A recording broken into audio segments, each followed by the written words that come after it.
Every watch you have ever looked at has a bezel. That ring around the dial is the first thing your eye touches before it even reaches the hands or the indices. But if you have ever actually tried to figure out what each bezel type does and why it exists, you probably got lost in vague forum posts and conflicting information. So this is every major watch bezel type explained. From bezels that do absolutely nothing to one that can calculate fuel burn at 30,000 feet. And by the end of this, you will know exactly what you are looking at the next time you pick up a watch. Let's get into it. Number 1. The fixed bezel, sometimes called a plain bezel or a smooth bezel. This is the simplest bezel in watchmaking, and honestly, there is nothing wrong with that. A fixed bezel does not rotate, it does not calculate anything, it has no markings beyond maybe a subtle chapter ring. It is just a polished or brushed steel ring that holds the crystal in place and frames the dial.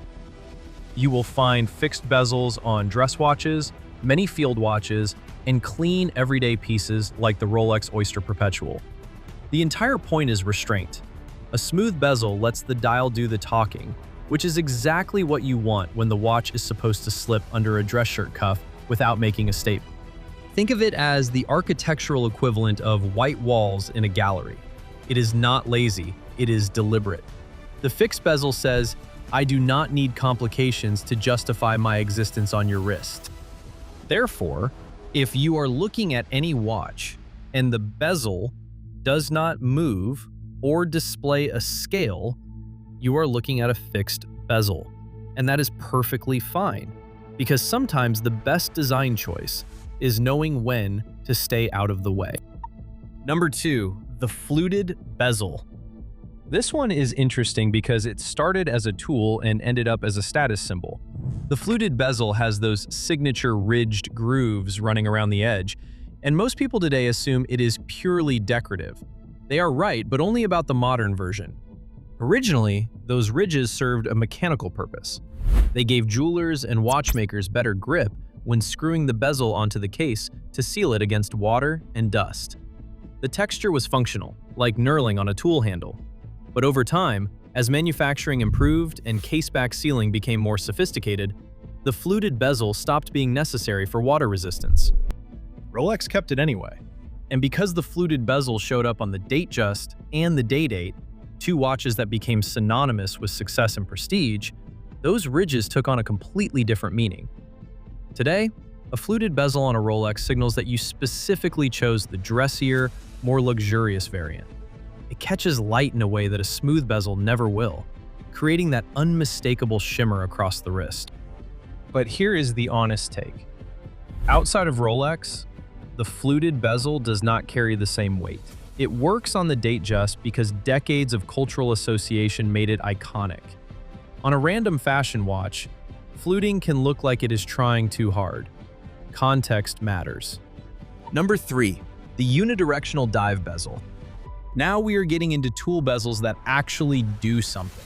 And this is arguably the single most important one. The dive bezel rotates in one direction only, counterclockwise, and it exists to track how long you have been underwater. Before a dive, you align the luminous pip at the 12 o'clock position with the minute hand.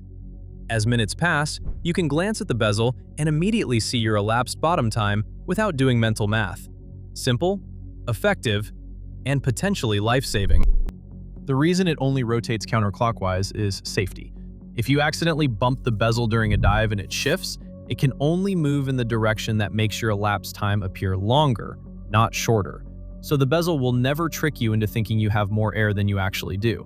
That is a design decision that has saved lives since the 1950s. The Rolex Submariner is the textbook example, but you will find unidirectional dive bezels on the Omega Seamaster, Seiko divers across every price range, the Blancpain 50 Fathoms, and hundreds of other dive watches. What makes this bezel special is how universal it became. You can spend $300 on a Seiko SKX or $30,000 on a Submariner, and the bezel works the same way on both. That is rare in a hobby where price usually dictates function. If a watch has a rotating bezel with 60-minute markings, and it only clicks in one direction, you are looking at a dive bezel, period. Number 4, the bidirectional bezel, also known as the GMT bezel or 24-hour bezel. This bezel rotates both ways, and it works with a dedicated GMT hand on the dial to track a second time zone. The scale around the bezel runs from 1 to 24, instead of the standard 60-minute markings you see on a dive bezel. The original concept came from a very specific need. In the 1950s, Pan American World Airways asked Rolex to build a watch that could help their pilots track multiple time zones during long-haul flights. The result was the GMT-Master, and its two-tone rotating bezel became one of the most recognizable designs in all of watchmaking. You set the bezel so the 24-hour GMT hand points to the correct hour in your second time zone. Your regular hour and minute hands stay on local time. And if you need a third time zone, you rotate the bezel to offset it. Therefore, a single watch with the GMT bezel can technically track 3 time zones at once. The iconic color combinations on GMT bezels also became part of the culture. The red and blue Pepsi bezel, the black and red Coke bezel, and the black and blue Batman bezel all started as functional indicators separating day hours from night hours on the 24-hour scale. But they evolved into collectible identities of their own. The Tudor Blancpain GMT, the Rolex GMT-Master II, and the Grand Seiko GMT models all use this system. It is the go-to bezel for anyone who travels frequently or works across international time zones.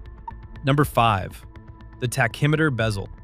If the dive bezel is the king of underwater watches, the tachymeter is the king of the racetrack. A tachymeter is a fixed scale printed or engraved on the bezel that lets you calculate speed based on time traveled over a known distance. You start the chronograph when you pass a mile marker or kilometer marker. You stop it when you pass the next one.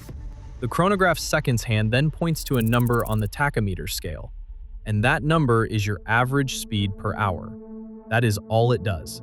It measures speed over distance. The Omega Speedmaster is probably the first watch that comes to mind, and rightfully so.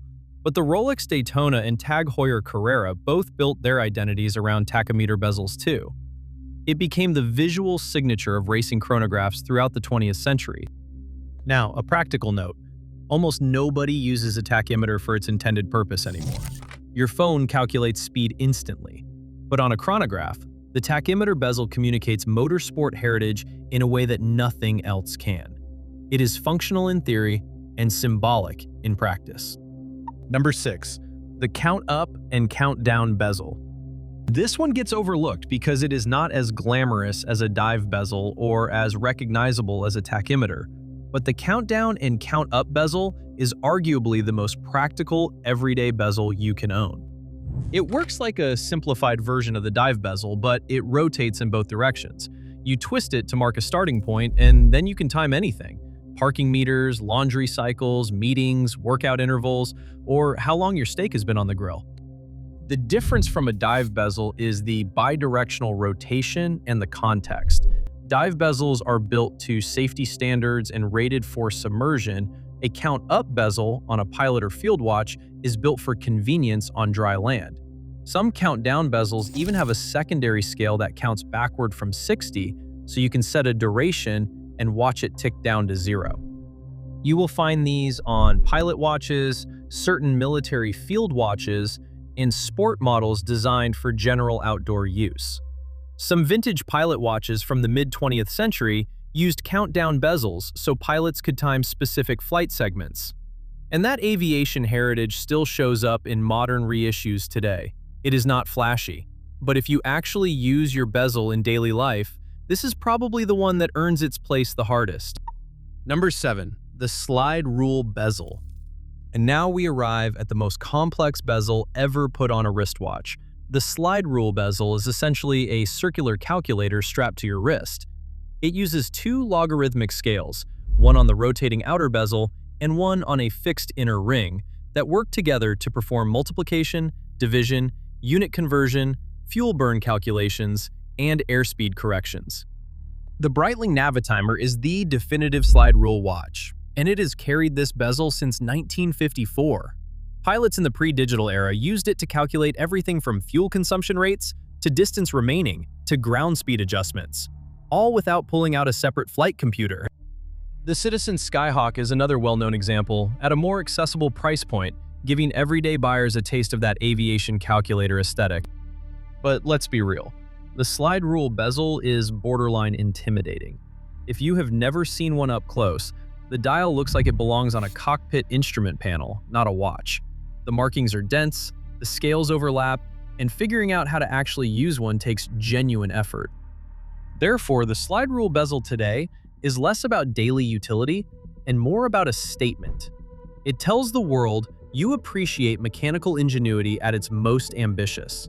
And unlike every other bezel on this list, it can genuinely do math. No other bezel comes close to that level of complexity. So there you have it, 7 bezel types that cover everything watchmaking has to offer, from the quiet restraint of a smooth fixed bezel all the way to a slide rule that turns your wrist into a calculator. Every bezel exists for a reason, whether that reason is function, heritage, aesthetics, or all three at once. Understanding bezels also changes how you shop. When you know that a GMT bezel tracks time zones and a dive bezel tracks minutes underwater, you stop buying watches based on looks alone and start choosing based on what the watch was actually built to do. That is the difference between collecting and just accumulating. The next time you look at a watch, pay attention to the bezel first. It tells you more about what that watch was designed to do than almost any other detail on the case. And once you understand bezels, you will never look at a watch the same way again. If this helped you out, hit subscribe. We break down watches like this every week.